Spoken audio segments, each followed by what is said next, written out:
Bismillahirrahmanirrahim. Today's topic of discussion is lab diagnosis of bacteria.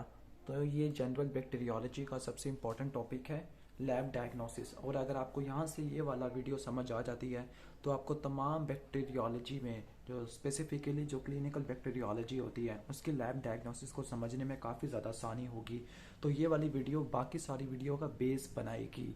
General microbiology की सबसे important video है। तो start करते हैं लैब डायग्नोसिस को, लेकिन स्टार्ट करने से पहले वही एक घिसी पिटी बात, अगर आपको पता हो या ना पता हो वीडियो को लाइक और चैनल को सब्सक्राइब करना है। क्योंकि बार बार इसलिए बताना पड़ता है क्योंकि 60% ऑडियंस इस चैनल को सब्सक्राइब नहीं करती।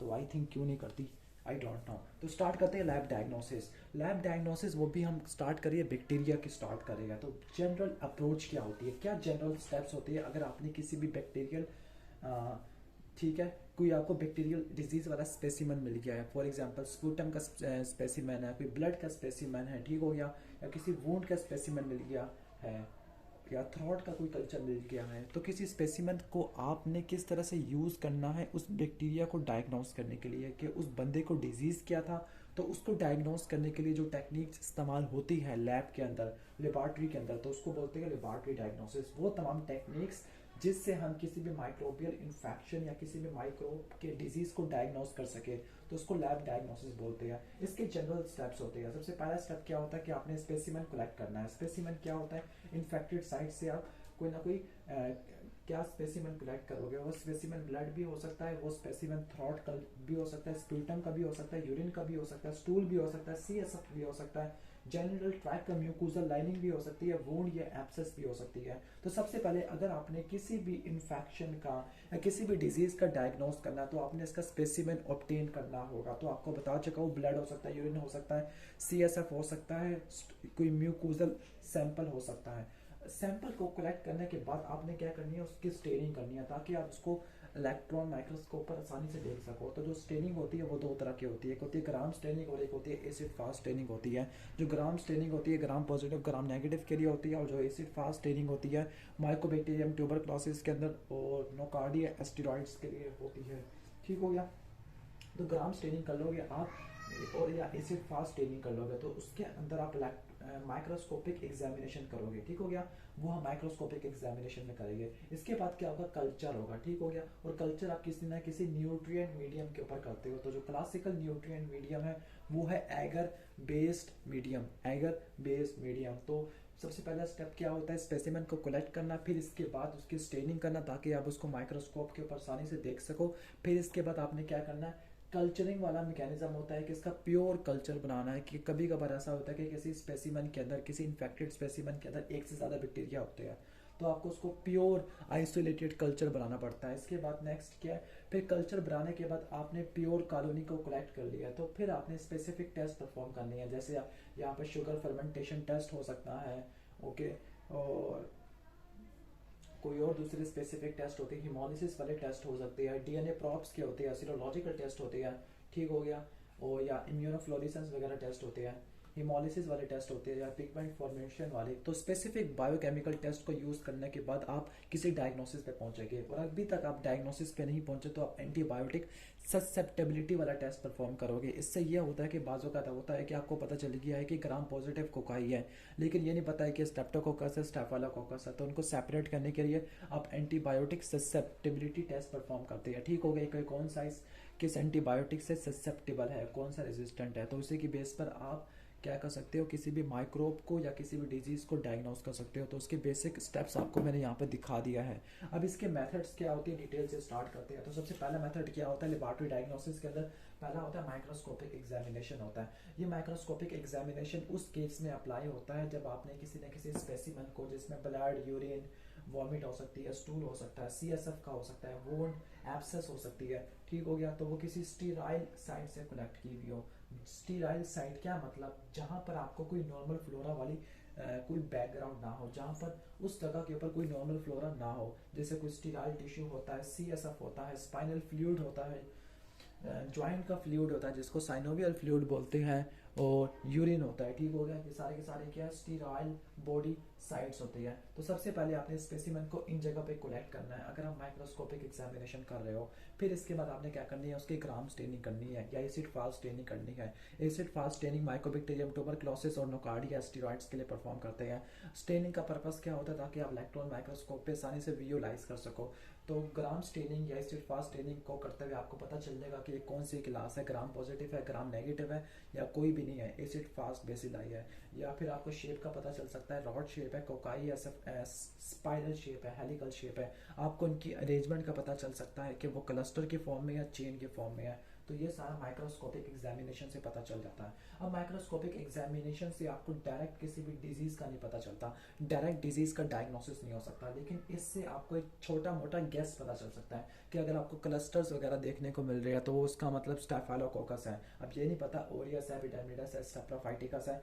तो एक गैस मिल जाता है कि जो बैक्टीरिया है जो ये डिजीज करवा रहा है कौन सी क्लासिफिकेशन से बिलोंग करता है, ठीक हो गया।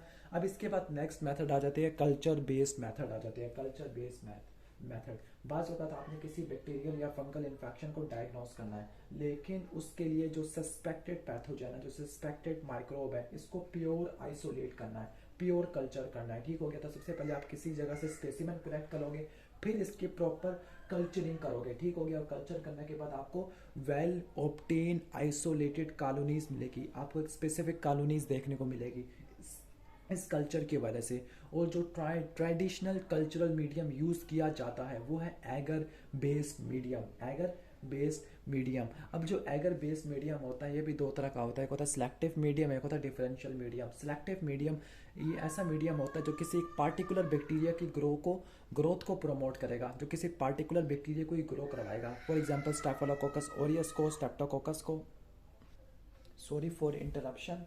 तो हमने कहा था कि जो एगर मीडियम होता है वो सिलेक्टिव भी हो सकता है, वो डिफरेंशियल भी हो सकता है। सिलेक्टिव के अंदर कुछ ऐसे स्पेशलाइज्ड कंपाउंड्स होते हैं जो किसी एक ही बैक्टीरिया की ग्रोथ करवाएंगे, बाकी सब बैक्टीरिया की ग्रोथ को सप्रेस कर देंगे। जैसे उस कंपाउंड्स में एंटीबायोटिक आ सकते हैं, साल्ट्स आ सकते हैं, डाइस आ सकती है। जबकि डिफरेंशियल मीडियम के अंदर कोई ना कोई बायोकेमिकल रिएक्शन परफॉर्म किए जाते हैं, उस बायोकेमिकल रिएक्शन से आप एक बैक्टीरिया को दूसरे बैक्टीरिया से डिफरेंशिएट कर सकते हैं। फॉर एग्जांपल आप हिमोलिसिस करवा सकते हैं, पिगमेंट फॉर्मेशन से पता चला सकती है, जिस तरह आपको पता है कि स्टेफिलोकोकस ऑरियस स्टेफिलोजेंथिन प्रोड्यूस करता है। या फिर आप किसी कार्बोहाइड्रेट फर्मेंटेशन टेस्ट से किसी दो बैक्टीरिया को सेपरेट कर सकते हो, जिस तरह ई कोलाई लैक्टोज की फर्मेंटेशन करता है लेकिन साल्मोनेला और शिगेला नहीं करते होते, ठीक हो गया। तो इन बायोकेमिकल टेस्ट से आप डिफरेंशियल डायग्नोसिस कर सकते हो और यहाँ से सिलेक्टिव डायग्नोसिस कर सकते हो, किसी सिलेक्टिव बैक्टीरिया की ग्रोथ करवा सकते हो, ठीक हो गया। अब कुछ स्पेशलाइज्ड ब्लड एगर्स होते हैं, सॉरी ब्लड एगर नहीं, कुछ स्पेशलाइज्ड न्यूट्रिएंट एगर होते हैं। कुछ ऐसे एगर होते हैं जो किसी पार्टिकुलर बैक्टीरिया के लिए स्पेसिफिक होते हैं, ठीक हो गया। मैं उनकी बात करूंगा, जिस तरह निजेरिया गोनोरिया, उसके लिए जो होता है स्पेसिफिक वो होता है थेयर मार्टिन मीडियम, ठीक है। लेकिन जो निजेरिया गोनोरिया किसी नॉन स्टीरॉयल साइट से आया है। जो स्टीराइल साइट्स है वो आपको बता दिया कि जो CSF हो सकता है, साइनोविल फ्लूइड हो सकता है, यूरिन हो सकता है। तो अगर जो निजेरिया गोनोरिया है अगर नॉन स्टीरॉयल साइट से डिराइव्ड हो तो उसके लिए जो कल्चर मीडियम यूज़ किया जाता है वो है there Martin medium, TM medium. लेकिन अगर स्टीरॉयल साइट से ऑब्टेन किया जाए स्पेसिमन को तो जो मीडियम यूज़ किया जाता है वो है चॉकलेट वाला, ठीक हो गया। माइकोबैक्टीरियम ट्यूबरक्लोसिस के अंदर लोवेनस्टेन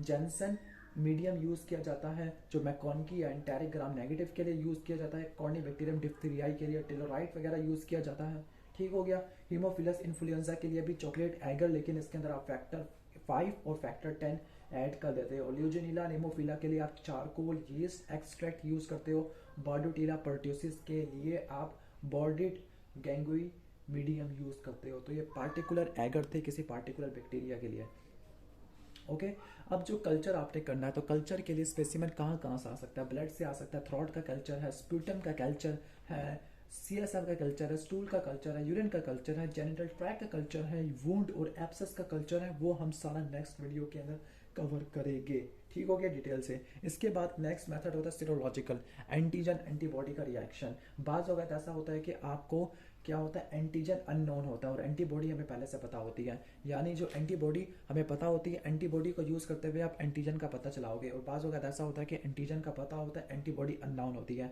ठीक है। तो एंटीजन को यूज़ करते हुए एंटीबॉडी का पता चलाओगे। तो ये दो मेथड्स होते हैं। पहला ये है कि आपको एंटीबॉडी का पता है तो उसके आगे मजीद सब डिवीजन है। पहला है स्लाइड एग्लूटिनेशन टेस्ट, दूसरा लैटिक्स एग्लूटिनेशन टेस्ट, तीसरा एलिसा और चौथा फ्लोरेसेंट एंटीबॉडी टेस्ट होता है। इन सब को हमने antigen antibody reaction in the laboratory के अंदर पढ़ा है। तो अगर आपने वो वीडियो नहीं देखी तो आपने इम्यूनोलॉजी वाली प्लेलिस्ट के अंदर जाके antigen antibody reaction in the laboratory वाली वीडियो को देख लेना है, पार्ट 1 और पार्ट 2। बाज़ वक़्त ऐसा होता है कि हमें एंटीबॉडी पता होती है तो हमने उससे एंटीजन का पता चलाना है, ठीक हो गया। ये तो हो गया, सॉरी, एंटीबॉडी पता थी, लेकिन बाज़ वक़्त एंटीजन का पता होता है तो एंटीबॉडी का पता चलाना है। तो उसके लिए भी स्लाइड या ट्यूब एग्लूटिनेशन टेस्ट होता है, उसके साथ साइफिलिस के लिए भी पार्टिकुलर सीरोलॉजिकल टेस्ट होता है, और इसके साथ कोल्ड एग्लूटिनेशन टेस्ट जो कि माइकोप्लाज्मा के लिए स्पेसिफिक होता है, ठीक हो गया। अब लास्ट है मॉलिक्यूलर डायग्नोस्टिक टेक्निक्स होती है। मॉलिक्यूलर डायग्नोस्टिक टेक्निक्स दो तरह की आ जाती है, जीनोमिक्स और प्रोटियोमिक्स। जीनोमिक्स का आपको पहले से पता है, जीनोमिक्स होती है क्या? जीनोमिक्स जीन की स्टडी को बोलते हैं, ठीक हो गया। मॉलिक्यूलर डायग्नोस्टिक के अंदर आप बैक्टीरिया के डीएनए को, बैक्टीरिया के आरएनए को, बैक्टीरिया के प्रोटीन को देखते होते हैं। नॉर्मली ये टेस्ट काफ़ी ज़्यादा सेंसिटिव होते हैं और स्पेसिफिक भी होते हैं, ठीक हो गया। जो रिजल्ट्स आते हैं वो काफ़ी ज़्यादा एक्यूरेट होते हैं, उनका जो डायग्नोसिस होता है गोल्ड स्टैंडर्ड डायग्नोसिस होता है इनका, ठीक हो गया। तो जैसे आप जीनोमिक्स के अंदर आप पढ़ते हो न्यूक्लिक एसिड एम्प्लीफिकेशन टेस्ट, जिसके अंदर आप पीसीआर करते हो, और ये स्पेसिफिक होता है क्लैमिडिया, ट्रैकोमैटिस और निजेरिया गोनोरिया के लिए, ठीक हो गया, जो सेक्सुअली ट्रांसमिटेड डिजीज है, ओके।